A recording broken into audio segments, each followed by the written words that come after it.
Hey guys, welcome back to the channel. This is the story about Naruto, What If Naruto Adopted by Kurenai Yuhi, Part 4. Hope you'll enjoy this video. So before we start, please do support for more awesome content and also hit the subscribe button and share this video with your friends. And also support the creator of this fanfic. I have created many playlists, check it out in the channel. So let's start the video. And that's training you too. Good work, Kyoko said to a slashed-up Samui and a bruised Naruto. The two were huffing like mad as they saw Kyoko smiling at them with a cocky grin on her face. Both glared at her before Naruto stood to his feet. He walked over to Samui and held out his hand. The blonde looked at it before grabbing it as Naruto pulled her to her feet. "Thanks," she said while Naruto smiled. "No problem," he responded as he saw the state of her being. She really looked a little worse for wear, and that was probably an understatement. The same could be said of Samui as she saw the cuts across Naruto's body. "You look like you got sent through a shredder," Naruto told her while Samui looked down at her clothes. She slightly rolled her eyes at his statement while she pointed at him. "You're not one to talk," she returned, and Naruto looked at his clothes. He really didn't look any better, and that made the blonde blush in embarrassment with a slight nod. "I suppose you're right." "Hey Kyoko," Naruto paused when he saw that he and Samui were the only ones in the field. She must have left while they were talking. Samui saw they were alone also before Naruto narrowed his eyes. "I hate it when she does that," Naruto said, which caused Samui to shrug her shoulders in response. "I'm sure she's got something to do. That's why she left," Samui said with a small sigh. Naruto noticed it and scratched his cheek. "Are you alright?" he asked, and Samui looked at the forested areas. They would be her home soon. They'd be where she was training, spending practices, and planning missions. They were so different from the mountainous Kumo. "I'm fine." "Well Naruto-san, I'll see you later."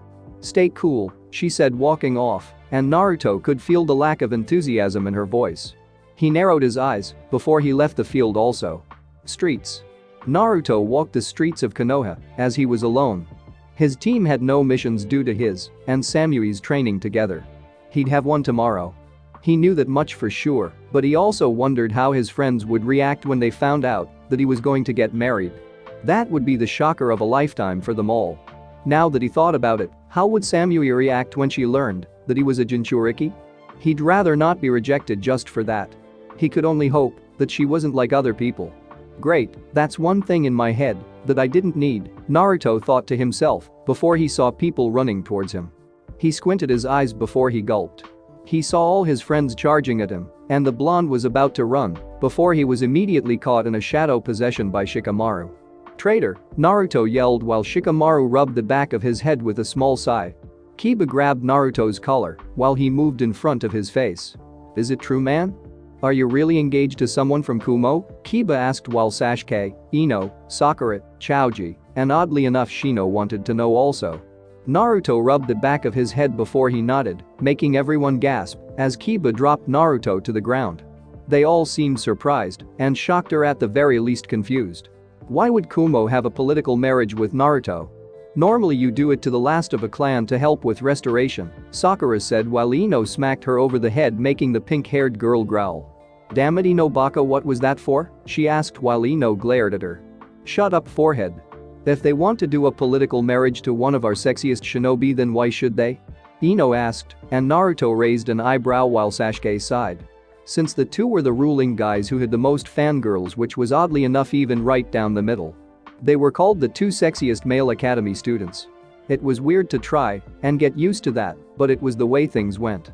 "So you're tied to the ball and chain already, huh?" Choji asked while Naruto narrowed his eyes. He got to his feet and glared at the chubby shinobi, making everyone gulp underneath his gaze. "Don't talk about Samui-chan that way ever again," Naruto told him, and Choji immediately nodded with a sorry. Naruto softened as he walked off with his hands in his pockets. "Sensitive much?" Sakura asked while Ino shrugged her shoulders. "How would you feel if someone insulted the person you were supposed to marry?" the blonde asked, and everyone nodded in agreement with her about that. No one wanted their future spouse, no matter who it was, to be insulted. "So Sasuke-kun tells everyone how you defeated that ice user during our C-rank mission," Sakura said, and Sasuke closed his eyes. "It was a C-rank mission to help a bridge builder." That ice user's name was Haku, and we fought an A rank missing nin called Zabuza. Kakashi-sensei was able to match him while me and Kiba were able to work together to take down Haku. Sakura stood guard over the bridge builder. I think his name was Tazuna. They were able to finish the bridge, and so it was called the Great Wave Bridge. Kind of a weird name, but at least we completed our mission, Sasuke said to everyone while Kiba grinned. If it wasn't for our teamwork that we got down during Kakashi-sensei's exercise, then we'd be dead. I thought Uchiha were supposed to be arrogant, but Sasuke and Mikoto-san are the good ones, Kiba said while Sasuke closed his eyes. I might be strong, but I can't take on everyone by myself. It's important to be realistic, Sasuke said while Sakura blushed. Then Sasuke-kun, how about a date? Sakura asked, and Sasuke rolled his eyes before walking off. I just said it's important to be realistic, Sasuke said, as he disappeared while Sakura pouted. Kiba chuckled at her before he walked off along with Shino, Choji, and Shikamaru. Ino and Sakura were left alone in the streets while the blonde turned to the pink Kunoichi. Wanna go see what Hinata's doing? Ino asked, and Sakura shrugged her shoulders before walking off in the direction of the Hyuga compound. With Naruto. The blonde walked around the village for a bit as he rubbed the back of his head. He didn't mean to snap at Choji the way he did, but he'd rather not have people making fun of others without knowing them. It just irked him for some reason. Maybe it's because of how his life was treated. As the blonde walked the streets of Konoha, he soon heard a "Kaya" as he paled.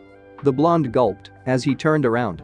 He saw a multitude of fangirls with a banner and a picture of Naruto in his shinobi attire along with what he thought was Mikata wrapped around his neck. Naruto-sama. They all yelled while the blonde stepped back. Immediately the girls charged at the blonde and cursed as he ran away. The civilians watched the chaos, and while some didn't want to, they laughed at the blonde's misfortune. Kuzo, who made fangirls anyway? Naruto wondered as he hopped to the rooftops. He huffed before he saw some of them hop up also. He cursed when he slightly forgot that he was also dealing with graduating Kunoichi from the academy. The blonde quickly jumped off the building and hit the streets again. Man, they're persistent. How do I get out of here? Naruto wondered as he felt someone grab his arm as he was pulled into an alleyway. The blonde looked as the girls flew by, and when they were gone he sighed in relief. Thanks IOU, Naruto said, as a person or rather people. He saw Amoy and Karui leaning against the walls. You can owe us by not marrying Samui, Karui said with a glare that Naruto noticed. He narrowed his eyes back at her glare, while Amoy rolled his eyes as he slightly pushed Karui out of the way. Sorry about her, Naruto-san. She's just moody from time to time. She hates political marriages in general, not really the people involved, Amoy told him, and Naruto nodded, even if it was hesitant, while Samui stomped her foot on the ground. Why do things like this even exist? It's all a load of crap, Karui said more to herself than to them, as Naruto got to his feet. Yeah, I never thought I'd be in one, but Samui is really interesting. She acts cold, but she's really caring. I can tell from the way she fights. She was really able to back me up all the way, Naruto said while Karui and Amoy stared at him. That's Samui. She's always been like that since the first time we've met her. She's always had our back.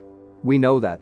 Well, I see nothing wrong with you, Naruto-san, so I hope you make her happy, Amoy told him, and Naruto nodded with a small smile while Karui rolled her eyes. Don't worry, I'll do my best to make her happy, Naruto told them, making Amoy nod as he dragged Karui out of the alleyway. Naruto felt the alley also, but he did it with more caution as he looked left and right. He quickly stepped out and hopped to the rooftops back home to his mother's apartment. With Samui. Samui laid on her bed with her eyes closed as she contemplated everything. She wondered what marriage would be like. She'd seen plenty of couples in Kumo, and few of them were married. She even remembered getting unwanted advice on marriage which she didn't think that she'd need for a long time. Boy, was she wrong. It'd be a lie if Samui said that she wasn't nervous about the whole thing. She was, but she could hide it pretty well. From what she saw, Naruto was an alright person. He could be cheery at one time and dead serious the next. He was interesting to her at the least. His fighting was superb in her opinion. He could cover all areas of combat from long range to close range. She could at least say that if she was going to be married, then Naruto was a nice choice. Soon there was a knock on her door which broke Samui from her observation of Naruto as she sat upright on the bed. "Come in," she said, and immediately Karui and Amoy came through the door. They sat in a chair and leaned against the wall. "In my opinion, Samui, he's alright. I think he could lighten your cold mood," Amoy told her, and Samui casted a small glare at her teammate, making him shudder. "Someone has to be the cool one in this group," she said while Karui's eyebrow twitched as she rocked in her chair. "What's that supposed to mean?" she asked, and Samui gave a small unnoticeable smile. "I'm saying that you two are too hot-headed at times, so that's why I shouldn't be like that," the blonde responded, and Karui growled while Amoy rubbed his head. He rummaged through his pockets and pulled out a lollipop. He let it settle in his mouth for a small while. "Well, I think he's alright. What about you, Karui?" Amoy asked, and the redhead scratched the back of her head. She looked away from their views while she gave her opinion. "I still think this is stupid, but Amoy's right. He's something, I guess. I don't have a real opinion, even though he makes me irritated," Karui said while Amoy rolled his eyes. "You're always irritated, it makes no difference who it is," Amoy said before Karui punched him over the head. Samui sighed at her two teammates as she looked out the window at the village. She slowly sighed as she wondered what the future held for her. With Naruto. The blonde opened the door to the apartment and saw a note on the fridge door. He quickly took it down and looked at it. "Naruto, hey Naruto-kun. I've got a mission with some of the other jonin, so I won't be back for some time, maybe about 2 or 3 days. Anko is probably the only one left behind. Stay safe for me. There are leftovers from last night's dinner inside. Heat it up and eat if you'd like. See you soon. Your mother, Kurenai Yuhi," Naruto sighed as he opened the fridge. He took out a small glass and some milk. He poured it and quickly drank it. Naruto bit his thumb as he slammed the ground. "Kuchiyus no jutsu," Naruto yelled as there was a small poof. He saw a medium-sized black-colored python as it stood on its stomach. "Hello Naruto-sama. Is it that time already?" the python asked, and Naruto nodded. He unzipped his jacket and Mikata slithered out. She forked her tongue before turning around. "I'll miss you Naruto-sama," Mikata told him. Naruto knelt down with a small smile and nodded. He softly petted Mikata before he pulled back and watched her slither over to the python. "Get ready, girl. We're leaving," he said to her, and Mikata nodded. She slithered to the seal and they both poofed out of sight in a reverse summon. As Naruto's familiar, Mikata would need training back at the home for the snakes. She'd be gone for a good little while, but that was alright. Naruto knew he would miss her, but she was doing all this for his sake. "Be careful, Mikata-chan," Naruto said to himself as he stared at the open space. He sighed as he didn't really have anything to do for the moment. He then heard a knock at the door and quickly opened it. He saw Anko and Kyoko right behind the door. The blonde raised an eyebrow at their presence as he wondered what they wanted. "Kyoko-chan, Anko ni, what are you guys doing here?" Naruto asked, and the two smiled. "We're going to a special place. Come with us," they said, and before Naruto could say no, they dragged him out of the door, and we're sure to close it after they left. "Wait, Anko ni, where are we going?" Naruto asked as he was dragged back into the streets. Naruto had never been manhandled by women before. It was a weird experience for the blonde as they took him through a corner. "We're heading to a nice little place. A place that the Raikage set up for us. Samui will be there," Anko said while Naruto sighed. It felt like they were rushing this. The blonde figured he had enough time to get to know Samui, and it's not like he had to be with her every day. Who knows how these people thought? It was staggering to the blonde. Anko and Kyoko stopped in front of a door and knocked on it. The door immediately opened, showing a small little cafe. Naruto tried to sneak away, but Kyoko grabbed him and set him down in a chair. He saw Samui across from the table while he sighed. "I take it, you were forced here also?" Naruto asked, and Samui closed her eyes with an irritated nod in agreement. The blonde rubbed the back of his head. "Sorry about this. I don't want you to feel uncomfortable at all. We can go if you want," Naruto told her, and Samui shook her head. She placed her elbows on the table while she looked out the window. "It's alright, Naruto-san. In truth, I did want to see you again. If only not on the same day, since we spent all morning and early afternoon together. I know it's not your fault. I'm not used to relationships, so this is a new experience for the both of us," Samui said, and Naruto could agree to that. He'd never been in any relationships due to his fangirls. "So what are we supposed to do here? I mean, the others left so fast, so what should we do?" Naruto asked, and soon a cup was set in front of Samui. It appeared to be coffee, but the way she looked at it, maybe it wasn't what she thought she'd expect. Something wrong with the coffee? He asked, and Samui gently chuckled. It's not coffee. It's a special blend of ingredients. It's something that they have in Kumo. I'm surprised that they sell it here, Samui said, taking a small sip, while Naruto looked out the window. You really like Kumo, don't you? He asked, as Samui placed her cup down. She silently nodded, and Naruto didn't have to see it to know that she did. Of course she loved it, why wouldn't she? So tell me, Samui-chan, do you have any dreams? Naruto asked her, and Samui thought it over. She never really thought about her dreams before, as she never really aspired for anything, except to be a strong shinobi for her village. I never had one. I'm still thinking it over. How about you? She asked, and Naruto slightly pointed towards the Hokage stone faces. Samui looked at them, and the blonde smiled. My dream is to protect everyone in this village, as the first Genjutsu Master Hokage, Naruto said to her, and Samui raised an eyebrow. It was an odd dream, and that wasn't like normal people, but then again she could figure that Naruto wasn't normal. That's a nice dream for you to have. I can see why you would be like that, the blonde girl told the blonde boy, and Naruto thanked her for it. The two spent some time talking to each other, since they both didn't have anything better to do. It was nice to get to know each other, so there would be a sense of familiarity between them.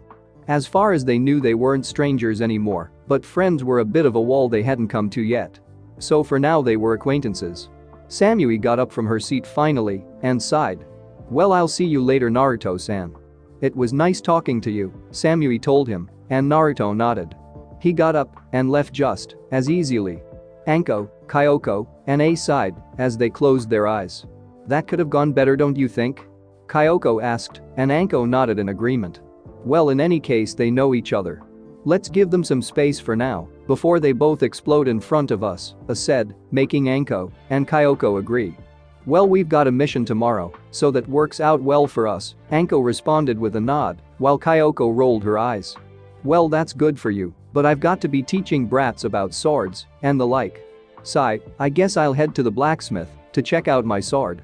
Damn, that brat did a number on it, Kyoko said, as she shunshined away along with Anko and A. Next morning. So what's the mission of Hokage-sama?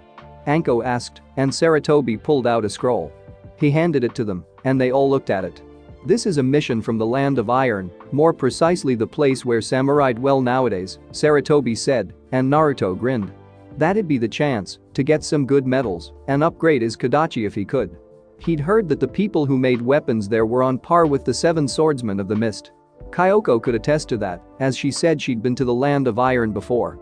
Hinata and Shikamaru noticed a gleam in Naruto's eyes, and so did Anko, as Saratobi continued. This mission is to retrieve metals from one of our suppliers. It's at least 5 to 6 days away. This material is important, as it makes up the metal that Anbu use in their swords. If we lose this, then we'll have to wait for another 2 months for that metal, Saratobi said, making Naruto's eyes shine even brighter, while Shikamaru rubbed the back of his head. You're too happy about this mission. How troublesome, Shikamaru said, and Hinata could agree, but she didn't mind it so much, as she liked that about Naruto. Alright, Gaki, it's time for us to go then. Let's head out in 10 minutes. That's enough for you to get any extra things, Anko told them, and everyone nodded as they left the room. Naruto hopped back home to go and fetch his Kodachi. He'd be lucky if he could find a blacksmith to fix his sword. He also remembered Samui's Tanto along with Karui and Amoy swords. Maybe he'd be able to grab some metal for them also. He doubted they would reforge them, but it was worth anything to try and make them all happy. Naruto opened the door to his house and quickly walked into his room. He noticed something on his dresser and looked at it. It was another note from Kurenai. He wondered how he had never noticed that since last night. He quickly picked up the note and read it. Naruto, here is your allowance, son. Don't spend it all in one place. Kurenai, Naruto grinned as he took the money on his dresser and placed it in his wallet. It was a simple 3,000 yen, but that was all right to him. He was just happy to be paid. Not that he didn't already have money. He still had another 10,000 yen from his mission a few days ago. He was also just happy that they weren't doing any deer ranks. They'd be switching sensei and teammates in a few more weeks, so he'd meet someone new. Alright, now I can go, Naruto said to himself as he left the room. He also looked at the special shuriken he got from Sasuke on his birthday those years ago. It still made him smile, but he picked it up and brought it along also. Seeing that he had everything, Naruto left the room. He then realized that this would be his first mission without Mikata by his side. The blonde narrowed his eyes as he sighed. He really missed her already. The way she always slithered around his body was a memorable thing to the blonde. Come on, Naruto. She'll be back. So just wait for that time, Naruto said as he left the apartment. He quickly met up with his team and they all left the village without any problems. So Anko-sensei, is Anbu metal different from ours? Hinata asked, and the snake mistress chuckled as she turned around. She quickly took out a kunai and held it in front of Hinata. Yeah, they are. Anbu are the village's elite, so they need elite metals. All our kunai, shuriken, and other supplies are the same, but Anbu gets better materials for their clothes, armor, and swords. Their swords are made of special chakra responders that lock to the Anbu's unique chakra signature. They are the only ones who have such a thing, but the land of iron is abundant in such things. The ports are usually closed off, so we'll be walking there. We'll be lucky if we get any metal, Anko said while Shikamaru yawned. Please, with our luck we'll probably run into an S rank missing this time. Just like Kyoko-san. What a drag, Shikamaru said, while Anko snaked her hand around Shikamaru's neck. No complaining, Gaki. Now then, let's head for the first rest point. Last one pays for everyone's dinner, Anko said as she shot off. Naruto ran after her while Hinata and Shikamaru sighed. They quickly ran after their sensei and teammate. Back in Konoha, Sarutobi was currently doing his paperwork as usual before he heard the doorknob twist. He could feel the massive chakra signature behind the door and grinned as he saw A walk in. Had you been anyone else you'd be executed for barging in, Sarutobi told him while A closed his eyes. He folded his arms while he glared at the old Hokage. I'm sure you would, but enough about that. I need to return to Kumo, as I don't want to leave it alone for too long. I'd like to leave Samui, Amoy, and Karui here for a little while longer, at least 2 more weeks, then they can come back. Samui will participate in the Chunin exams in the coming months, as I'm sure Naruto-san will also, A said, which made Sarutobi nod in agreement. I understand, but why the sudden urge? Aren't things going well back in Kumo? Hiruzen wondered, and A nodded. They are great and normal. It's just that a cage should never be away from their village for too long, A responded, and Sarutobi could definitely agree with that. It wouldn't be wise for a cage to be gone, or trouble would start to brew. Well, I'll send some Anbu to escort you back. It's not wise to travel alone either. Take care, the Sandame said to the Yondaime Raikage as A left the room, while Sarutobi looked at the large stack of paperwork. Funny, I could have sworn that I had done more than that, Sarutobi said to himself as he wondered if his paperwork was a living thing. It had to be, or there was no logical explanation for it. Back with Team 8. Shikamaru groaned as he looked at the bill for the lunch they just had. Anko and Naruto grinned while Hinata consoled Nara. The pineapple-haired genin paid for the meal as they all left the place. Man, that cleared me out. How nice is that? Shikamaru wondered while Anko took out a map. She looked at the place for a second before she narrowed her eyes. Everyone noticed a look of agitation on her face while Anko turned to them. Come on, you guys. It turns out that the Land of Iron is hosting a sale all week. We'll have to hurry to get the metal, or the supplier said he'd auction it off, and we can't allow that. Let's go now, Anko said, as they couldn't take a leisurely stroll anymore. Everyone rushed through the trees as they hurried to the Land of Iron. They had to skip a couple of breaks, but that would be fine. For right now they just had to focus on getting there. The sun was soon going down, and they would need to hurry. Anko-sensei, what happens if the metal is auctioned off? Shikamaru asked, and the purple-haired Jonin narrowed her eyes. Then whoever wins it will get the metal, and we will fail our mission. It's not our supplier's fault. It's a simple rule in the Land of Iron.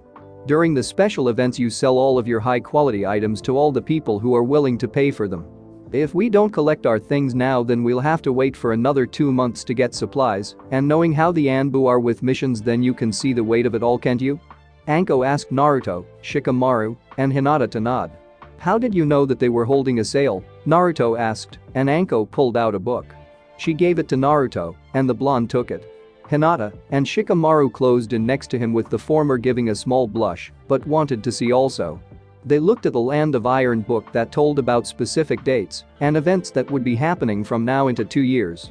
Wow, where did you get this book? Naruto asked her, and Anko pointed back in the direction of their village. It was being sold at a local bookstore, so I bought it. Now you see why we have to hurry. We really chose the worst time to get this mission, Anko said, making the others nod. Will we be meeting other shinobi also? Hinata asked, and Anko nodded, making the others raise their eyebrows. It's only a C rank because it's classified as a simple retrieval, but the odds of meeting other shinobi is quite high. The Land of Iron makes a lot of precious metals. There will be bandits, thieves, and other shinobi. Are you all scared? Anko asked, making Naruto shake his head. Shikamaru rubbed the back of his head, but didn't say anything. Hinata slightly quivered, but she wasn't scared either. Anko grinned like mad as they all ran towards their checkpoint. Alright, that's good. Just one word of advice. Avoid eye contact with anyone you find suspicious. People will not hesitate to pick a fight with you, Anko told them, making the team gulp, but then Naruto said something to help them. That goes double for you Anko ni, Naruto told her, and made Shikamaru grin while Hinata snickered. Anko's eyebrow twitched as she turned to her brother. What are you talking about? Anko asked, and Naruto rolled his eyes at his faking sister. You know exactly what I'm talking about. That last person who looked at you funny ended up in the hospital for a week. So maybe you should take your own advice, Naruto told her while Anko gasped. He got you there sensei. The entire village knew about that incident, Shikamaru told her, and Anko scratched the back of her head in embarrassment. That guy had it coming to him. Now stop lagging behind and hurry up, Anko said, and everyone agreed as they shot for the location. Back in Konoha, 3 days later. Kurenai sighed as she exited the Hokage mansion. It felt good to complete a mission, but she was rather sad that Naruto was gone on a mission of his own. She couldn't wait to have seen him, but then she'd have to wait a little longer. I wonder what I should do now, Kurenai said to herself before she heard a voice from next to her. Excuse me, you're Kurenai Yuhi-san aren't you? Someone asked her, and she turned to see Samui looking at her. Kurenai instantly recognized her. How could she not? This was her son's fiancée and her soon-to-be daughter-in-law. Whoa, that sounded so strange. Kurenai snapped out of her thoughts before addressing the blonde Kumo genin. Yes, that's right. How may I help you Samui-san? Kurenai asked with a small smile, and the genin glared with the cold gaze that she always had before answering. Well, I'd like to ask you about your son, Naruto Uzumaki-san if that's alright. May I? She asked, and Kurenai raised an eyebrow before nodding, and the two walked off to a private place. It turned out to be the corner of a small restaurant. Alright, so what did you want to ask me? Kurenai asked, and Samui didn't waste any time. If there was one thing that Kurenai observed about Samui, it was that she could be too serious about things. Maybe that was her nature, Kurenai figured. It's about Naruto-san habits or rather his stamina. When we were training together at one point I could feel a large spike in his chakra, and then there is his healing abilities. Is he a Jinchuriki? Samui asked, and Kurenai mentally tensed, and Samui seemed to notice it. Don't misunderstand what I'm asking. I don't hate him or anything. Kumo has 2 Jinchuriki, and I'm close to them both. They're Yujiro-san and B-sensei. I was just asking because the level of chakra that I think he has is a match for theirs, Samui said, and Kurenai nodded. That could make sense, and the Genjutsu Mistress sighed while she lightly tapped the table in front of her. While I understand the curiosity of Samui-san, can you tell me why you didn't simply ask Naruto-kun this? Kurenai asked her, and Samui wavered for a second. She slightly rubbed the back of her head. Well, we don't really know each other. I mean, I have hung out with him for a while, and we talked for a bit. I think the Trikage-sama and Hokage-sama were trying to get us at a comfortable level around each other. I feel a certain level of comfort, but it wasn't enough for me to want to ask him that question. I didn't want him to think that I was prying, so I didn't ask him, Samui answered, and Kurenai lightly chuckled, making Samui confused. Well, it's not really my place to tell you, as you'll just have to ask Naruto-kun about it. Trust me when he's not offended by much. If you want to know something about him then he'll tell you. He's just like that. I'm sure there are things about your life he'd like to know also, but doesn't want to pry. Just ask him, and trust me, that he will answer you when he's ready, Kurenai told her, and Samui and the blonde girl nodded as she got to her feet. Thank you Kurenai-san. You have an interesting son. I look forward to getting to know him, And you some more, Samui said, and she headed for the door of the restaurant, leaving a smiling Kurenai behind. With teammate, 3 days later. Land of Iron. Anko presented her passport and shinobi license, as did Naruto, Hinata, and Shikamaru. The four had quickly entered the Land of Iron country and were just in time also. Damn, it's cold. Why is it snowing? Shikamaru asked, and Anko chuckled at him. Come on, Shika. Try and toughen up, Anko said to him, while the Nara glared at her but didn't say anything. Thank you, and enjoy the events going on, a man said, making the four nod as they entered. They were in a small city with an industrial feel to it. Granted, there was snow all around, but that didn't matter. It was different from the elemental nations, but that was the Land of Iron, they figured. Naruto looked around and saw plenty of people around. Just like Anko said, there were bandits, missing nin, and shinobi from other countries. Anko-sensei, why are shinobi allowed here? I heard that the Land of Iron doesn't accept the four great nations, Hinata told her, and Anko nodded. That's right, but we're given special permission from time to time. All the nations are. The Land of Iron is neutral to us all. Its leader is called Mifune. He's in charge. They've never participated in any of the ninja wars, so they're neutral and might remain so. Just don't piss anyone off and you'll be fine, she told them, while Shikamaru shivered. Alright, sensei, where is our supplier? Shikamaru asked, trying to warm himself up, and Anko pulled out a map. She pointed to one spot and they all quickly walked, making sure not to have too much eye contact with any one person. Business is booming even in this cold, huh? Naruto asked, and Anko nodded with a grin as they approached a shop. It was where their supplier was, and it turns out that they were just in time too, as they heard someone yell. Hand over that metal.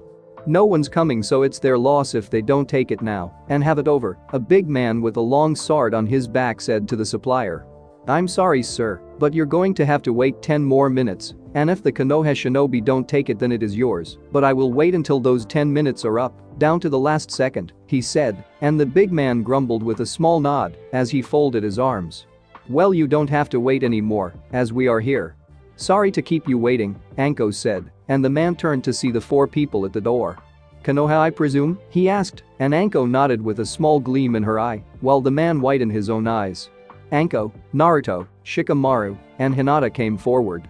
Papers please, the man said, and Anko handed the man some papers from Konoha that listed the registration number for Konoha's order.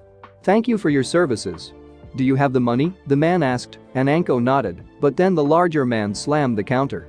What the hell is this? They can't just walk in here and take all that metal. Are you fucking with me? The man asked while Naruto leaned close to Shikamaru. Not like any woman would in his life, Naruto whispered, making Shikamaru stifle a laugh. While Anko carried the materials, the Konoha shinobi were about to walk out before the man blocked their path. Don't even think about leaving here with that metal. Hand it over before I kill you, he said, as he took out his sword. Anko narrowed her eyes while Hinata and Shikamaru backed away. Naruto glared at him, while Anko balled her fists. Move it, Tubby. Anko yelled, and the man glared at her. I love a chick who doesn't know how to bite her tongue, the man said, and Naruto narrowed his eyes. His hair covered his eyes as he went through his hand signs. Hinata, Shikamaru, and Anko noticed the chakra spike, while Naruto walked past Anko and glared at the man. Anko ni looks like we're going to be having some trouble, Naruto said as he slammed the ground. Ninpo, Shin no Atashiana, Naruto yelled as the ground shook. Immediately the man backed away from the pitfall in front of him as Naruto went through some more hand signs. Kaiten, Hakeyu no Jootsu fire release, Phoenix Fireball Jutsu, Naruto yelled as he sent the fire towards the man, knocking him out the shop and into an adjacent building, making it explode, drawing people's attention. The man screamed as people saw his burned body. Teammate exited the shop while Naruto saw everyone looking at them. So much for that plan, Anko said to herself while the store owner came out. Young man, that was amazing. Have you ever considered doing the Land of Iron's tournament? It's filled with prizes and the like. The medal you have there is something that's also being presented. It's enough for a year's supply, the man said, and Anko widened her eyes. She grinned like mad, and so did Naruto. Shikamaru sighed as he rubbed the back of his head. Are you sure we can enter? Naruto asked. The man nodded with a smile. That's right. Anyone can enter, and they all get to stay in a hotel with all expenses paid. It'll be the amazing point to end our event. "I'd like it if you stayed," the man said, and Naruto turned to Anko. The snake mistress placed a hand on her hip and tapped her finger under her chin. "Troublesome, but I say Naruto goes for it. It might be fun for him to let loose," Shikamaru said, and Hinata agreed. Anko smirked with a nod. "Alright Naruto, go and enter, but if you don't win I'll come get you," Anko told him, and Naruto gulped, but he nodded and ran off to go sign up for the tournament. "Anko-sensei, just how are we to get this to Hokage-sama?" Hinata asked, and the purple-haired Jonin bit her thumb. Immediately she summoned a snake, and it slithered towards her. "How might I help you, Anko-sama?" the snake asked, and she handed the bag of metal towards the snake. "Please give this to Hokage-sama for us along with this note." "Thank you," Anko said, making the snake nod as it dispelled out of sight. Shikamaru and Hinata nodded with that method of choice. "Alright, now that our mission is done, shall we go watch?" Anko asked, and the two nodded while Naruto came back. "They said that the tournament is tomorrow, so we'll have to wait, but I signed up along with Anko ni," Naruto said, making Anko gasp. "Would you sign me up?" she asked, and the blonde rubbed the back of his head with a small smile. "Well, I figured, if you were in it then it would double our chances of winning. You like those odds, don't you? Plus you're wicked strong, Anko ni," Naruto complimented, and Anko blushed. "Well, that is true. Alright, I'll fight." "I don't see the point, but okay," she said while Naruto turned to Shikamaru and Hinata. "Are you two going to join?" Naruto asked, and they shook their heads fast at his question. For them, they'd feel better if they didn't get involved unless they had to, and if this tournament went wrong then plenty of fighting would be going on. "And no, Naruto-kun. I think I'll observe the fights," Hinata said, and Shikamaru nodded in the same respect. "I agree. I don't want to work if I don't have to." "Good luck to you both," Shikamaru said, rubbing the back of his head. Anko and Naruto nodded before the latter came up to the shop owner. "Tell me, do you know where a blacksmith is?" Naruto asked him, and the man pointed to himself. "Why, young lad, I'm a blacksmith. One of the best in the land of iron. How can I help you?" he asked, and Naruto took out his two kodachi. "Can you repair and upgrade these?" "I'll pay any cost you want," Naruto said while the man looked over the two swords. Anko, Shikamaru, and Hinata watched the interaction between them while the man took out a glass eye and looked it over. "This is quite a nice metal. It's very sturdy and very exquisite. A little scratched up, but fine. I can repair this. As for upgrades, what would you like?" he asked, and Naruto placed a finger to his chin. He closed his eyes for a second before he wanted to respond. "Well, can you come up with something interesting?" Naruto asked, and the man nodded. "I'll tell you what. If you or your friend there wins the tournament then this will be free, if not then you pay. How about that?" he asked, and Naruto's eyes gleamed.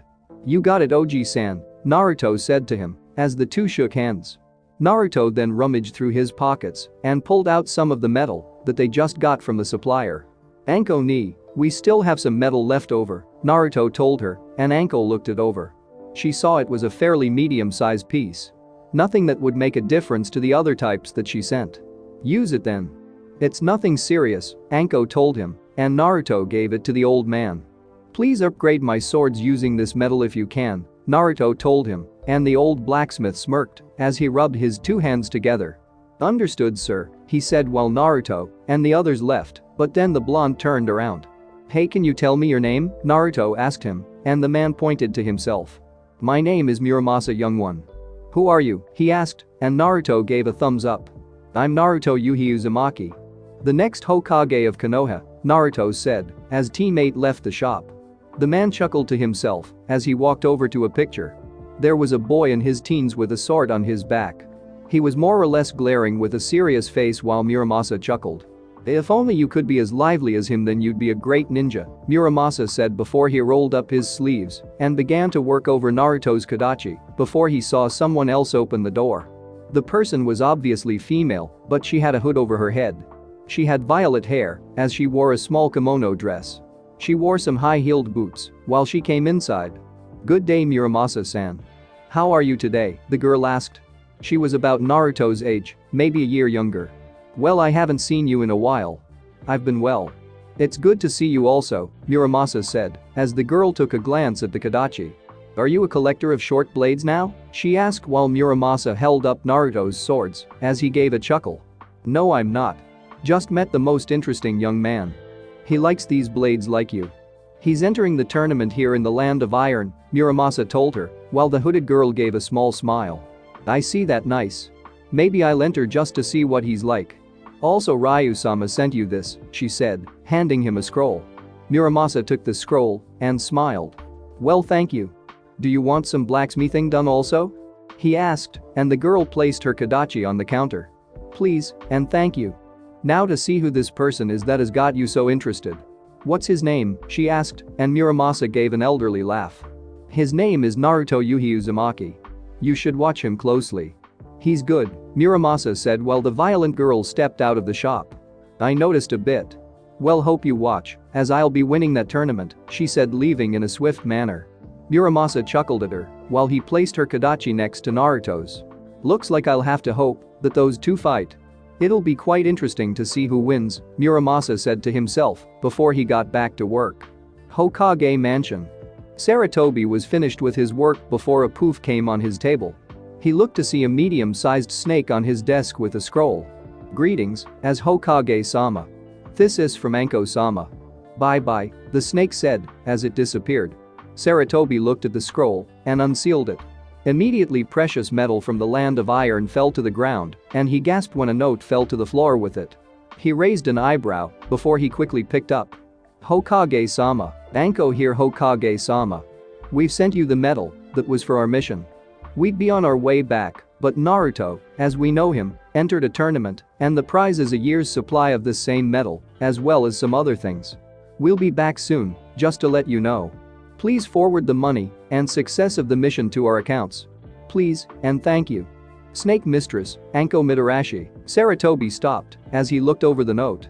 He sighed as he shook his head at what Naruto did, but still had a year's supply of this metal. It would last Konoha for a long time.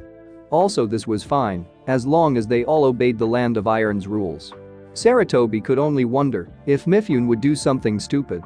Sigh, I guess I'll give them their pay. I just hope that Naruto doesn't act too reckless, Sarutobi said to himself as he started another form on Anko's team and their success. Hokage Gates. Bye Raikage-sama. We'll see you soon, Karui said with a smile, and the Raikage patted her on the head. He was about to leave with two Anbu that the Hokage assigned to him. I understand. Behave yourselves, and you'll be fine. Be safe, and continue on in Konoha for another 2 weeks. Once those are over you can come home. I'll see you soon, said to them, making Samui, Amoy, and Karui nod. They all watched him leave, while Samui turned around. Samui, where are you going? Amoy asked her, and the blonde looked up at the sky. I'm going to find Kyoko-san and get some more training in for today. See you later, Samui told them as she ran off, leaving Amoy and Karui near the gates. Wanna follow her? Karui asked while Amoy rubbed the back of his head. Sure, why not, he said as they quickly followed their blonde friend. Land of Iron, hotel room. Naruto and Shikamaru stayed in one room while Hinata and Anko stayed in the other. The two boys sighed as Shikamaru shivered some more. I can't believe they're having a tournament in this place. Damn, it's cold, Shikamaru said, and Naruto chuckled at his Nara friend. If you keep saying you're cold then you will be cold. Just stop moving and go to sleep. It's easy, isn't it? Naruto asked, and he yawned. Shikamaru sighed as he got in bed. So you're going to win the tournament? Shikamaru asked, and Naruto nodded with a small grin on his face. Of course. I'll get a free upgrade. Samui, Karui, and Amoy might even upgrade theirs. I hope they'll be happy, Naruto said while Shikamaru looked at his friend with a smirk. Seems like someone is starting to like the blondie from Kumo, Shikamaru said while Naruto blushed as he turned on his side of the bed. Shut up and go to sleep, the blonde genin said while Shikamaru turned on his side and closed his eyes. Naruto did the same as he couldn't wait to have some fun tomorrow. Little did he or anyone else know how chaotic the tournament would soon become. Naruto opened his eyes and yawned himself awake.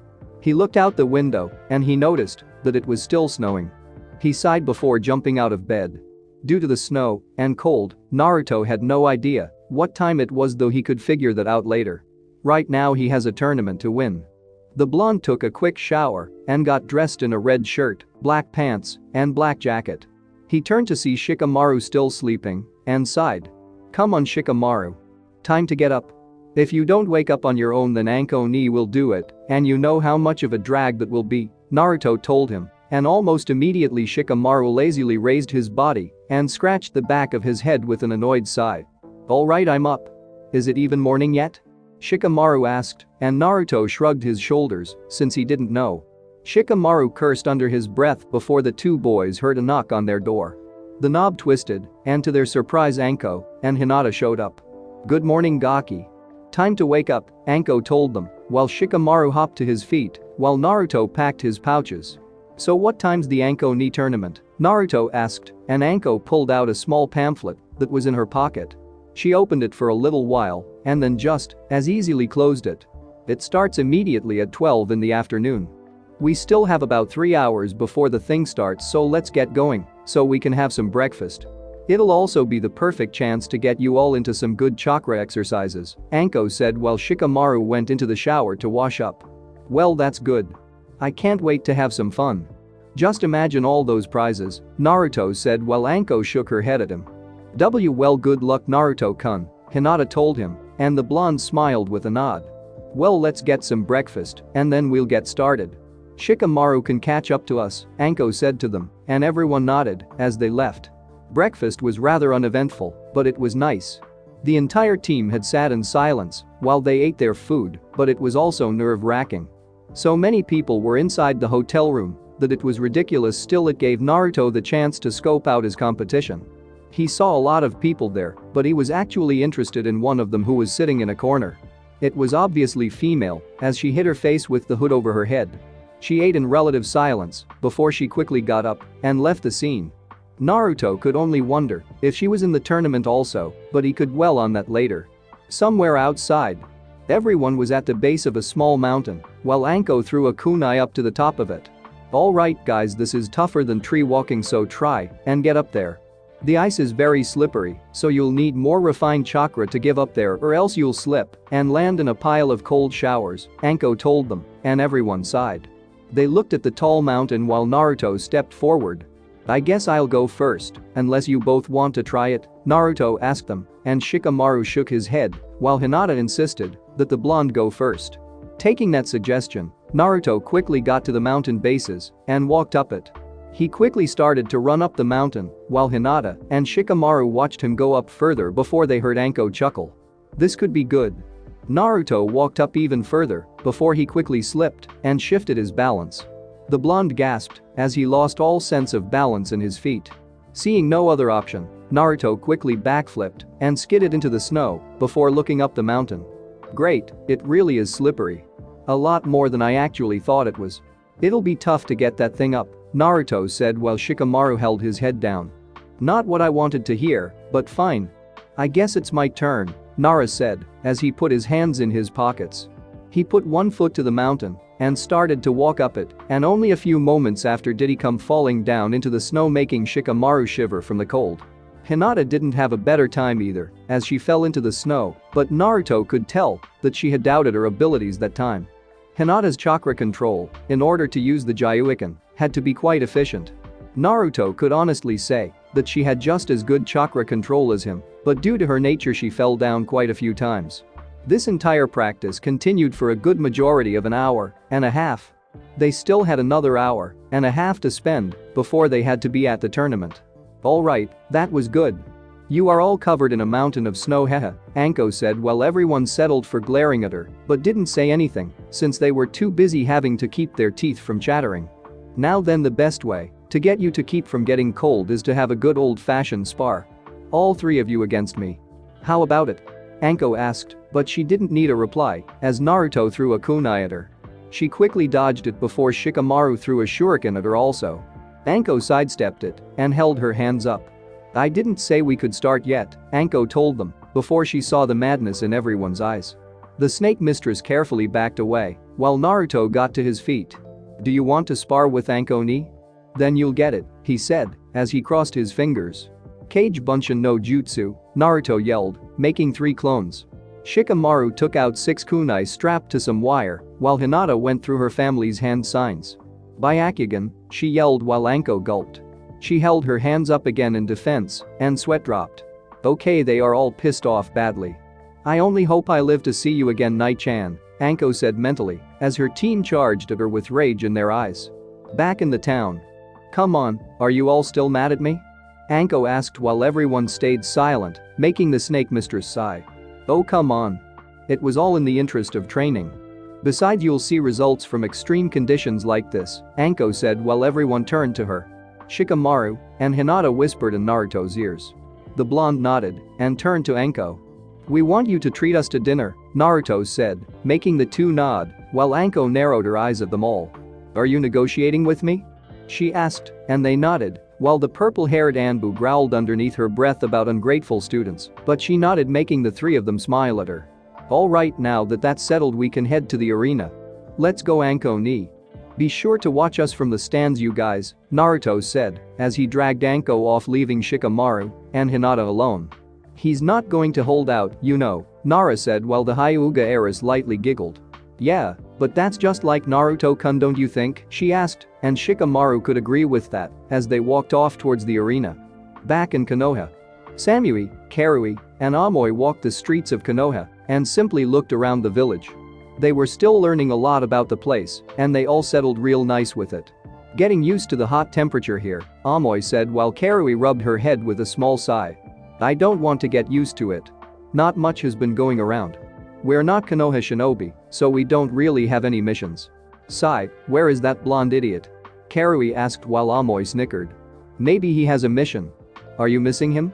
Amoy asked while Karui rolled her eyes, while Samui seemed interested to know also.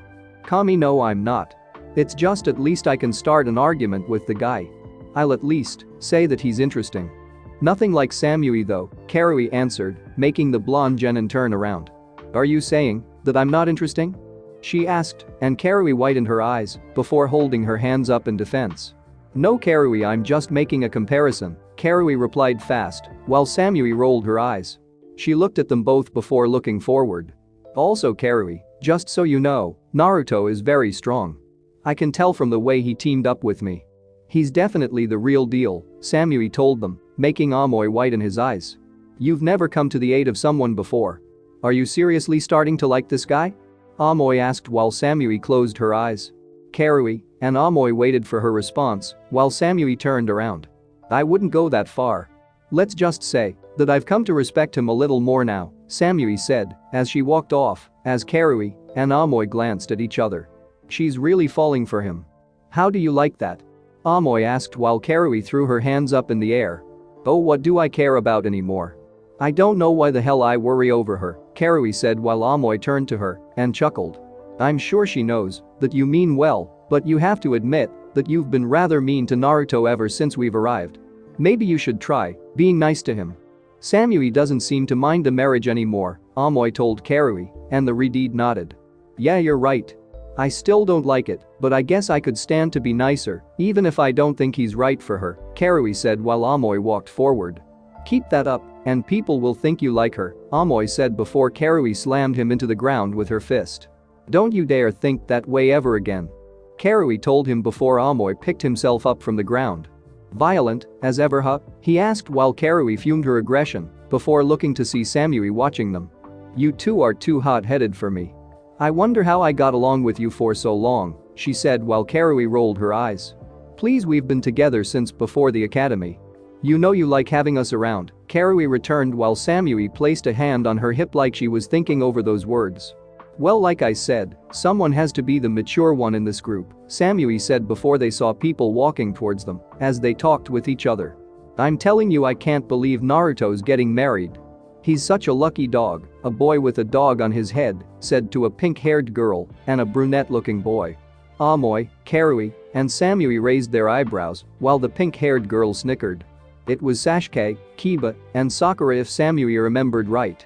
Are you kidding? To think this girl actually agreed to marry him sounds ridiculous. She must have poor taste in men, Sakura said, making Kiba and Sasuke sigh. She still hadn't changed that mindset. Do you ever get off your high horse, Sakura? Damn, it's no wonder Hinata beat you, as the top Kunoichi, Kiba said while Sakura fumed, but Sasuke gave a small chuckle at Kiba. Well, I'm sure surprised. Naruto always was unpredictable, Sasuke said as they saw the Kumo genin in front of them. Hey, you're the group that recently came to Kumo, Sakura said while Samui nodded before lightly glaring at Sakura, making the girl flinch. That's right, and I heard what you said about me. I don't like people talking about my preferences and such. Who I like is none of your business, Samui said while Sakura widened her eyes before she gulped. You're the one that Naruto's marrying? Kiba asked, and Samui nodded while Karui and Amoy came to her side. And who are you? Karui asked the group, and Sasuke stepped forward. We're Team 7 of Konoha. I'm Sasuke Uchiha, this is Kiba Inuzuka, and that's Sakura Haruno. You'll have to ignore Sakura. She tends to never close her mouth at times, Sasuke said while Sakura pouted at her teammate. Sasuke-kun, I'm sorry, Sakura said to him, while Uchiha rolled his eyes. He pointed to Samui, and Sakura looked up. I'm not the one you should be apologizing to, the Uchiha quickly said, and Sakura turned to Samui. I'm sorry for what I said, Sakura apologized to the blonde Kumo genin, making Samui nod. Still, I can't believe that Naruto's getting married to someone so cute, Kiba said, making Samui sigh. Karui's forehead grew a tick mark as she grabbed Kiba's collar. Where are you looking? Karui asked, and Kiba rubbed the back of his head. Nowhere, just making an observation, Inuzuka said while Sasuke rubbed the bridge of his nose. Karui let him down. We have training to do anyway, Samui told her, and Karui agreed. She let Kiba down, and the three walked off while Kiba rubbed his head. I guess we made a bad impression, Kiba said while Sasuke rolled his eyes. You two made a bad impression. I didn't do anything. Now I'm going home. Kasan said that there was something she watched to teach me. I'll see you tomorrow, Sasuke told them both, and walked off. Sakura gave a depressed sigh while Kiba walked off. See you later, loudmouth, Kiba said to her, while Sakura fumed before she realized that she was the only one left still in the streets. Back in the land of iron, dozens of people were gathering. They were all looking forward to the tournament that was going to go down. It was their country's annual event after all, so how could they not enjoy this? The stadium was filled with people left and right from all the nations who had time to come or who were allowed to. Naruto noticed Shikamaru and Hinata sitting in one part of the audience right next to the man, Muramasa, that Naruto had met a few yesterday. The blonde was also looking for that girl that he had seen a few hours ago, but he couldn't find her. Someone caught your eye? Anko asked, and Naruto chuckled but shook his head.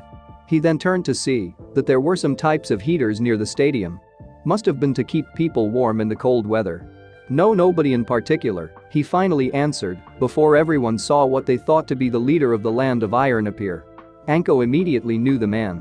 He was called Mifune, the leader of iron and one of its most powerful samurai. Greeting my people, we are here to showcase our annual Land of Iron tournament. I can see that we have some shinobi from the 5 great nations. I welcome all competitors. Our tournament is a way of giving thanks for our amazing festival. I hope to watch everyone and see how you all do. Now then, I will explain the rules for this tournament. First rule, since the land of iron is the land of the samurai, then weapons must be used by all people, Mifune said to them, and everyone narrowed their eyes. Naruto grinned and people nodded as the man continued. Second rule, and this is for shinobi, no ninjutsu is allowed, he yelled, and everyone widened their eyes. Some people called it unfair, but Naruto and Anko knew why. Ninjutsu was a shinobi's trump card, and it would be unfair to the samurai, but Naruto's eyes gleamed. He never said anything about Genjutsu, and while Naruto wanted to be all-rounded, he still preferred his mother's Genjutsu to anything else. The match is decided by 3 things for each person. It's decided by the loser giving up, falling out of the ring, or death. These are the only ways. Now then, the people will be randomly selected, so everyone waits in that area for your name to be announced. In the room will be weapons that have been provided to you, Mifune said before he snapped his finger. Soon 2 shinobi came to his side and did their hand signs. They slammed the ground and a large dome appeared over the arena, keeping everyone out of the cold. Finally, I thought I was gonna freeze to death, Shikamaru said, making Hinata giggle. With Naruto and Anko, the two were currently in the room trying to pick out their weapons. Anko sighed as she saw all the weapons but didn't really have a preference. So what are you going to use, Anko ni? Naruto asked, and the Jonin shrugged before she left and sat down in a chair and placed her head on her with her elbow on the table. Nothing, I'll just stick to using my kunai. I'm more adept with those anyway. You pick, Anko told him, and Naruto nodded. He looked around at the multiple staffs, swords, and many other weird weapons that his eyes saw. It was then that he laid his eyes on two short blades and smiled as he reached for them. Soon his hand collided with another, and the blonde raised an eyebrow. He turned to see the hooded girl that he had seen back in the hotel. "Oh, so you like the Kodachi also, huh?" Naruto asked, and she remained silent for a bit before smiling underneath her hood. "They are good for fast movement. Looks like we have some similar tastes, I guess," she said, and Naruto could agree with that. He moved from hers, and she did the same. "Well, you can use them. I'll go find something else," Naruto said while she grabbed the blades. "You do know that by handing your enemy their favorite weapon it will only be harder for you to win, right?" she asked, and Naruto waved her off. "Please, I'll still win anyway. Besides, letting you have the weapons you're good at will make it more challenging for me. I might not even meet you in the finals," Naruto said, and the girl narrowed her eyes. "How do you know we won't fight each other before that?" she asked, and Naruto shrugged his shoulders. "I just know. See you later," he waved while she turned around. "He's interesting," she said before her figure vanished in the crowd of competitors. Naruto sighed as he looked around the room. He didn't see any more Kodachi, and the blonde cursed his luck of being nice to people, even if they were his enemies. He sat down with a sigh before he widened his eyes. "Oh, I do have those things," Naruto said as he went into his pouch. Anko watched him pull out a scroll and unfurl it. He quickly unsealed the things inside as they fell to the ground. Naruto picked them up and smiled. He picked up the shuriken he got from Sasuke for his birthday a few years ago, and, while he never thought he would need these, a short sword that he received from Kakashi for his 11th birthday. "I guess these will do. They're not Kodachi, but they'll be good nonetheless," Naruto said to himself with a small nod before someone called for two competitors. Everyone walked outside to see the fight, which happened to be between a medium-sized man with a sword and a large man wielding a club. "Will I get a small fry, huh?" he asked while the smaller man sized. "Size doesn't matter. All I need is the will to win, and you will be defeated," he said, making the other irate before they began to fight. Naruto could say that it was interesting. In the end, the smaller man was right, and the large guy stood no chance against him. He was too slow, and the man was too agile. He didn't even need to strike until later in the match, which required only one cut of his sword to bring the guy with the club to his knees. "I'll have to watch out for him," Naruto said to himself while Anko folded her arms and watched the matches with interest. It was getting to mid-afternoon, and around 10 more people had gone before it was someone else's turn. "Naruto Yuhi Uzumaki vs Higan, an announcer said, and Naruto got to his feet. He grinned like mad while Anko wished him luck in his fight. He turned to the hooded girl who was looking at him. She nodded while Naruto hit the field. Shikamaru and Hinata smiled as they watched their teammate enter the field. Naruto also watched his opponent enter the field. He had a medium-sized build and carried a long staff. He walked to the field and bowed to the blonde. "I sense that you are a good young man. I won't let my guard down," he said, and Naruto bowed in turn. "I hope to have some fun with you, Databeo," Naruto said as Mifune yelled. "Begin," and with those words Anko, the violet girl, Hinata, and Shikamaru watched the match as Naruto threw a kunai at him.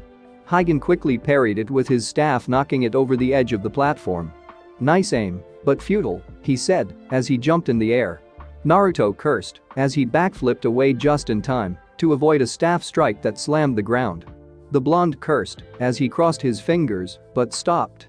"Damn no ninjutsu," he growled as he stopped.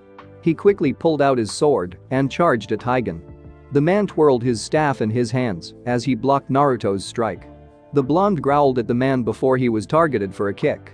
Naruto jumped in the air to avoid the kick until he saw the Higan's staff overhead. "You still have a lot to learn, young one," he said as he slammed Naruto across the face. Naruto was sent flying across the field before he rebounded and rubbed the side of his cheek. It stung from the hit, but he'd have to deal with it. "Alright then, I'll try something else then," Naruto said as he pulled out his shuriken from his back. Higan looked at it with a confused expression on his face. He had faced plenty of shinobi before, but the young ones always had a trick up their sleeves. "If you think you can beat me with that, then I'd suggest that you think of something else," he said before Naruto threw the shuriken. He gave an ear-splitting smile as the man effortlessly dodged the kunai. Higan narrowed his eyes as he saw a piece of war before turning to Naruto. The blonde in question threw a kunai at Higan, and he parried that shot with his staff as Naruto smiled. "Watch out for the falling fire," Naruto told him as he took out a burst tag. He placed it on the wire, and immediately the tag exploded, sending a trail of fire along the wires. Higan widened his eyes and saw the flames travel around him. He backed up close to the edge and narrowed his eyes. "Very resourceful, Naruto-san, but it's not enough," he said as he jumped into the air. He twirled his staff around his body, and the wind picked up around him, dispelling the flames as he landed on the ground. "Try harder," he said as he looked up. He gasped when he saw Naruto gone from his view. "Okay, I'll try harder then," Naruto said as his voice echoed throughout the stadium. Higan looked around for the blonde before the ground underneath his feet started to crumble. He widened his eyes and jumped back to avoid the slowly crumbling part. He looked down only to see utter darkness where he would have been if he had fallen. A trap? He wondered before he dodged fire shots coming from the sky. He backflipped away from those also and spun his staff over his head to block the blows while people watched Higan acting crazy. "The Genjutsu, right?" the girl asked, and Anko nodded. "It's definitely not ninjutsu." "Geez, he's always gonna go this far," Anko said while people watched Higan go through his nightmare. "What trickery is this?" he asked before Naruto came up out of the ground. Higan turned to him while Naruto gave a simple smile. "This is my world and your nightmare," Naruto said as he vanished in a bunch of flower petals. Higan felt a jab across his face and a kick to his stomach, but he saw nothing there as he fell to his knees. He held his staff tightly before he closed his eyes. "Calm down. There must be a logical explanation for this," Higan thought to himself before he saw he was wrapped in wires and explosion tags. Naruto appeared out of the ground and smiled as he had on in his hand. "You wouldn't go this far, would you?" he asked, and Naruto smiled as he slapped the seal tag on Hogan's face. "Killing is allowed," Naruto said as he walked away holding up a single hand sign. "Wait. I give up, surrender, forfeit. Which do you want?" Higan asked, and Naruto smiled. He sighed as he snapped his fingers. "Genjutsu, success," Naruto said, and the man widened his eyes. He looked around as Mifune sighed. "Higan Yashi, you lose." "Naruto Yuhi Uzumaki is the winner," Mifune yelled, and people cheered for the blonde. Naruto rubbed the back of his head while Mifune got to his feet. He picked up his staff and walked towards Naruto and held out his hand. "I never thought it could be a Genjutsu. As expected of you, Naruto-san." "Nice work," he said, and the blonde smiled with a nod. "You too." "That staff really hurts," Naruto said as they walked off, making Higan chuckle. The man left and Naruto returned to his seat. "Did you have fun?"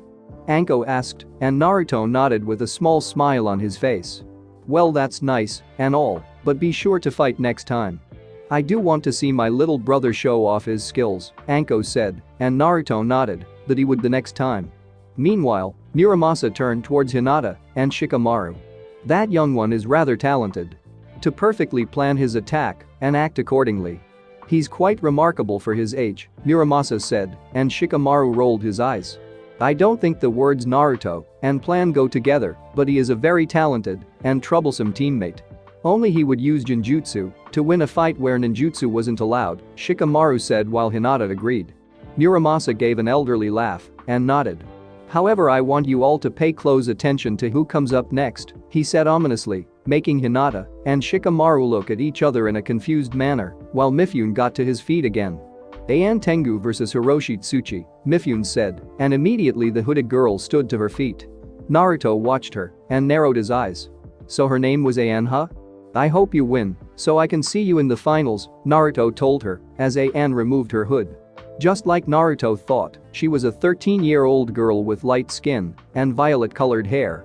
She had a slender form and dark purple strapless dress with a pink butterfly printed on the skirt, complete with matching pull-on sleeves, stockings, heeled boots, and a medium-sized red or orange obi bow tied around her waist. She was really something to look at. She had similar red eyes to his mother that completed the deadly look. "Wow, she's really something," Shikamaru said to himself, but Hinata agreed with what he was saying. Muramasa snickered while Ayane came down to the ground. She turned back to Naruto, meeting the blonde's gaze. Her red eyes pierced his blue before she turned around while she scratched her cheek. "Very well, if you insist. Just don't be surprised when I win," she said, as she went to the field. Immediately the man known as Hiroshi Tsuchi came to the platform and sighed. "I have a child? Is this a joke?"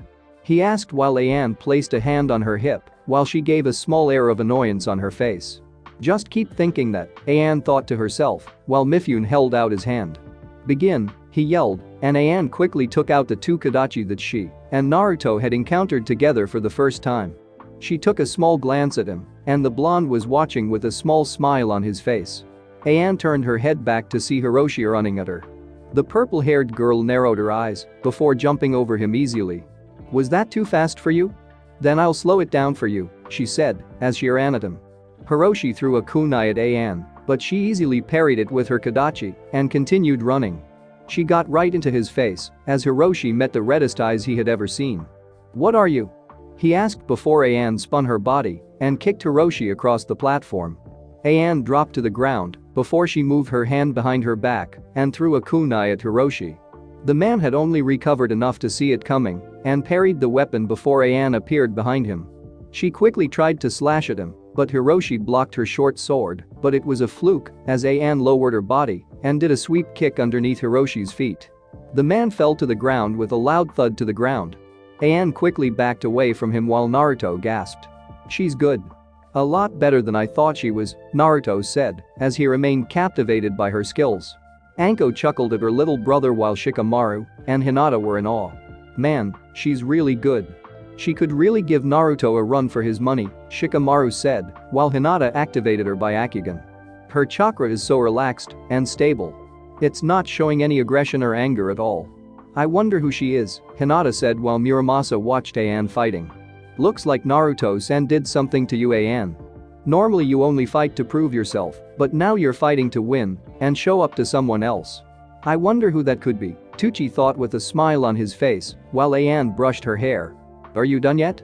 I'd rather not kill you if I don't need to," she said impassively while Hiroshi got to his feet. He brushed his chin free of a bruise before he smiled. "I'm not done yet, girl. Screw winning.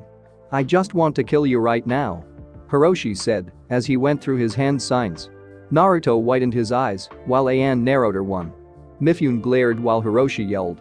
"Doten, Doryoten no Jootsu Earth release, Earth Dragon bombs," Hiroshi yelled as an Earth Dragon came and fired several shots at Ayane. The purple-haired girl quickly backflipped through all the shots before narrowing her eyes. "You're pathetic," Ayane said as she threw a kunai at Hiroshi. He easily parried the shot, but he failed to see the second kunai she threw behind the first one. Hiroshi widened his eyes as the kunai was embedded in his chest. He fell to the ground in pain while Ayane started to leave the field. "Where are you going?" he asked in pain while Ayane turned to him with a glare. "You broke the rules. You used ninjutsu, and so you lose also to make certain you will be blasted away in 3, 2, 1, Ayane finished, and just as she did Hiroshi was sent flying by her kunai as he landed outside the ring. "Winner Ayane Tengu," Mifune said, and Ayane quickly got off the field. She returned to her seat, closed her eyes, and folded her arms. "Nice match," someone said, making Ayane open her eyes and turn them to see Naruto next to her. She noticed a small space between each other before she glared at him for a bit. "How did he get so close to me, and I didn't know it?" Ayane thought to herself before she came back to Naruto's compliment. "Thank you. I'm glad you enjoyed it," Ayane said, and Naruto nodded. "What was that kunai you used?" he asked, and Ayane pulled one out and handed it to him. Naruto gazed at the unique design of the kunai.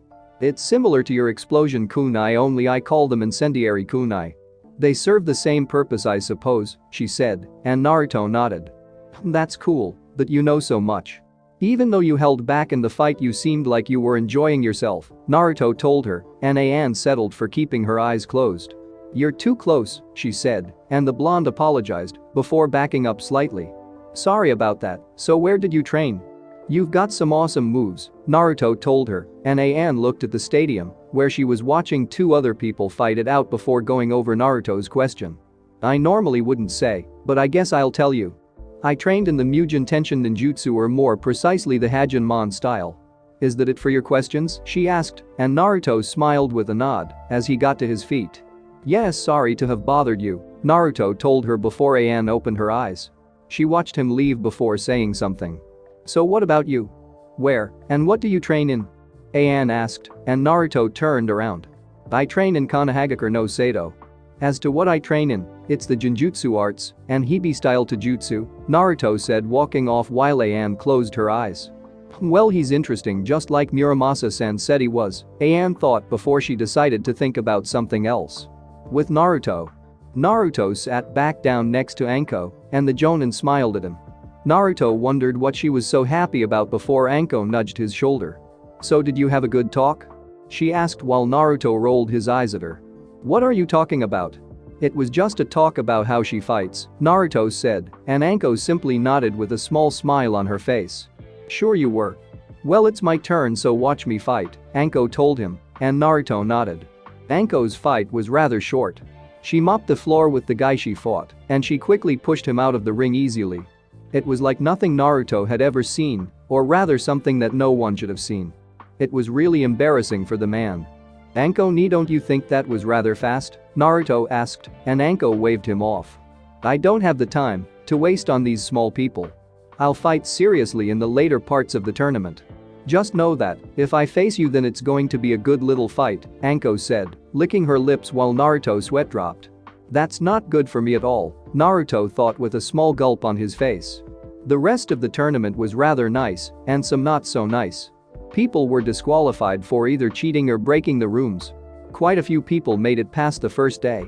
There were a few long fights that made Naruto wonder how anyone had such stamina before Anko pointed to him, making Naruto sigh with a small nod. There were so many people that the event led into the night. It was near midnight, and the last two people fought before they finally had a winner. Out of the 112 people who entered, only 56 people still remained throughout the tournament. Mifune stood to his feet and raised his hand. That was a good first day, everyone.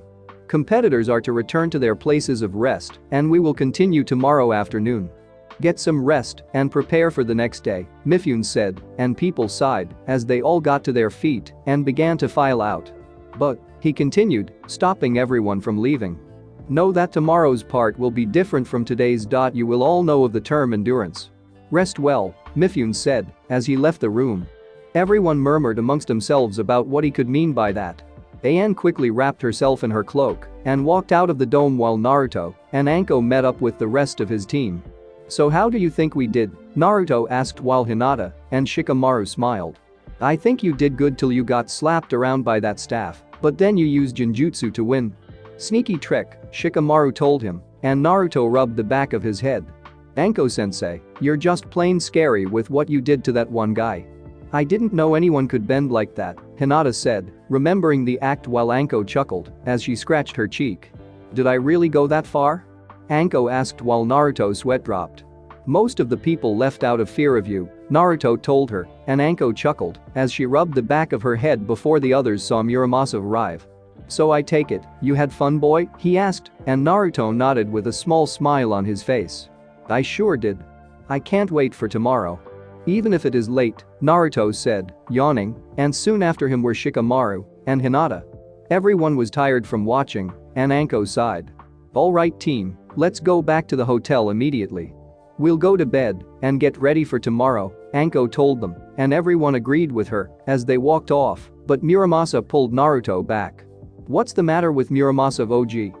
Naruto asked, and the man chuckled as he leaned against a wall. She's a little mysterious one, isn't she? He asked while Naruto raised an eyebrow. He wondered who he could be talking about, as the blonde had seen many women competing. Which are you talking about? Naruto asked, and Muramasa chuckled at the blonde before patting him on the shoulder. You really don't know, kid? Man, you're so innocent at times that it's funny. I'm talking about the one that you are interested in, Muramasa said, and Naruto was brought back to the purple-haired girl that also fought in the tournament. Do you know her? Naruto asked, and Muramasa nodded with a small smile on his face as he had piqued the blonde's interest. Yes, quite well in fact. Tell me something, young, has it been a long time since you've felt the rush of a fight? Muramasa asked, and Naruto raised an eyebrow again. He thought that over before he sighed. Honestly, yes. I have training sessions with my team, but it's not the same. It feels good to fight other people and have fun. The last time I felt like this was when I went on that C-rank mission against Kyoko-chan, Naruto said to himself, and Muramasa nodded. I see, well that's nice to hear. Young people should have their fun. It's been a long time since I've seen Ayane want to win so badly at something, the old blacksmith said, and Naruto turned to him. What do you mean? He asked, and the man sighed. It's not for me to say. Just that I will tell you this. When, and I repeat, when you two fight she will not hold back, and neither should you. I'll be surprised if either of you go through this fight without using ninjutsu at all, Muramasa said to him, and Naruto nodded. I see, but what did you mean by did I feel the rush of the fights? Naruto asked, and Muramasa pulled out a small cane. Naruto looked at the cane before Muramasa swung at the blonde. Naruto quickly dodged it as he jumped in the air. He quickly took out one of his swords and took a genin stance. Muramasa chuckled and sheathed his sword while the sound of a bell echoed. Naruto narrowed his eyes while Muramasa walked up to him and lightly punched him in the stomach. Did your heart race? He asked, and Naruto sheathed his sword. Did it? It hasn't stopped racing, Naruto told him, and Muramasa nodded. You'll feel just like that when you fight her. Oh, and she's single just to let you know, Muramasa said with a perverted giggle, while Naruto lightly blushed. Hey, I'm alright engaged, so why are you telling me that? The blonde asked, and Muramasa waved him off, leaving the blonde gasping. It was my understanding that you shinobi always practice polygamy, so what are you complaining about? Muramasa asked while Naruto dropped his jaw while Muramasa easily left. Hey Naruto, are you alright man? Shikamaru asked, and Naruto turned to the future Nara head. Let's just go to sleep. Too many weird things have happened today, Naruto told him as he walked away while Shikamaru followed him out. Back in Konoha. So do you three think you can handle it? Sarutobi asked Kyoko, Mikoto, and Hiashi about their mission. They all nodded while Kyoko grinned. I finally got a mission. This is getting good, she said while Sarutobi smiled. Mikoto and Hiashi sweat dropped on her, but they didn't mind that. So you believe that one of Orochimaru's men is moving, and you want us to tail him? Is that right? Mikoto asked, and Sarutobi nodded. Understood Hokage-sama, we'll get this done immediately, Mikoto and Hiashi said as they left, while Kyoko turned to Sarutobi.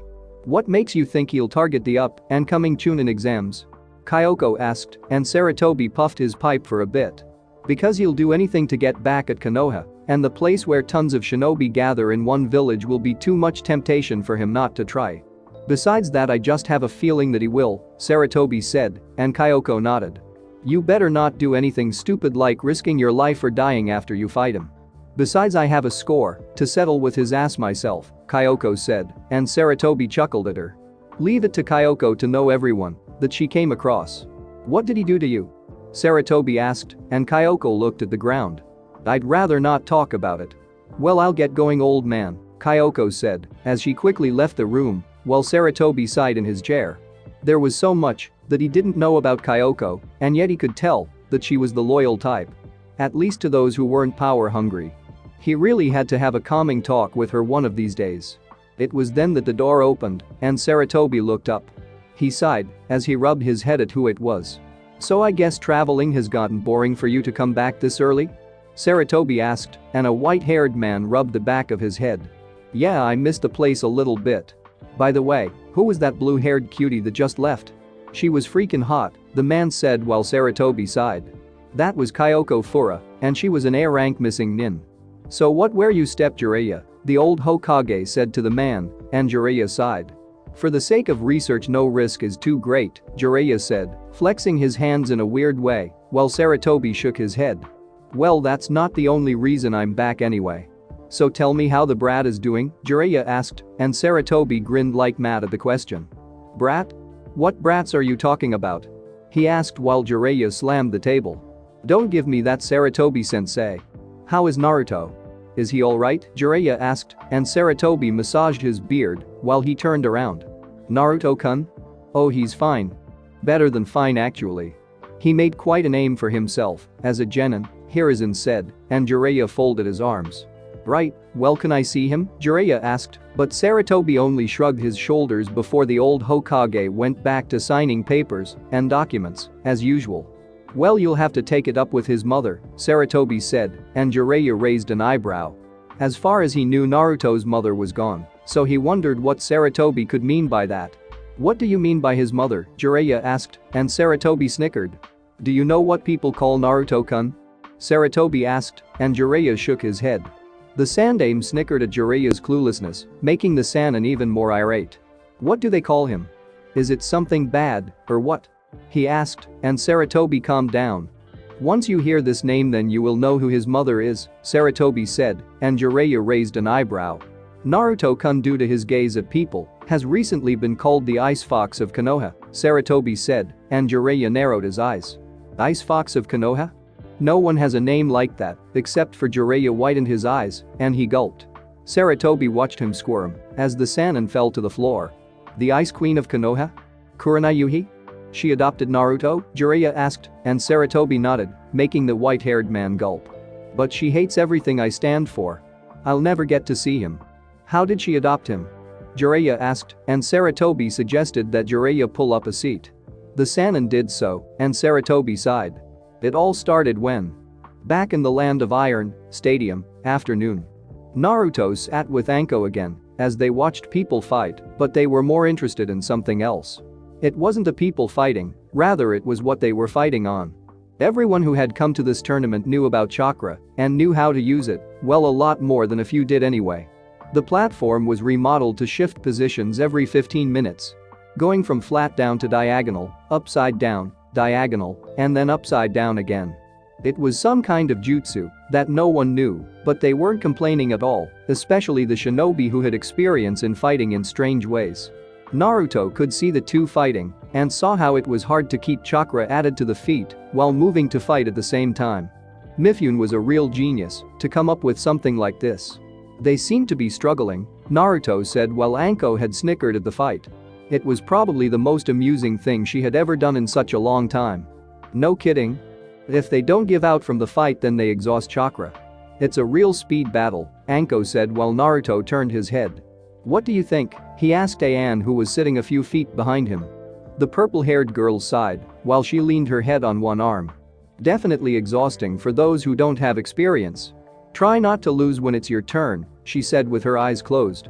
Naruto sort of felt the cold attitude, but being around his mother a lot and Samui he could deal with it. Same goes for you. Cause when I get into the finals I'm not going to hold back on you, Naruto told her, and Ayane turned to glare to him. Naruto glared back, and anyone in between them could feel the cold atmosphere. Ayane tore her gaze from Naruto and looked back at the stadium. What makes you think that you'll be in the finals, or that even I will? She asked while Naruto looked back at the stadium. He watched the two warriors fight it out before turning back to the purple-haired Kunoichi. Because you love the rush of a good fight just like I do, and you know that you can get that with me, and I can get that with you, Naruto told her, making Ayane mentally chuckle, even if she didn't want to. Just focus on getting there first, she said, and Naruto looked back at the field. Same goes to you, he told her, as they looked at the field, but the tension between them had risen, as they each had one thought. I'm going to put him or her down. If I lose to him or her then I'll regret it for the rest of my life. Thanks for watching my video, leave a like if you enjoyed my video, and also do consider subscribing to my channel for more awesome content. If you want the next part of this story, let me know in the comment box. See you next time, till then sayonara.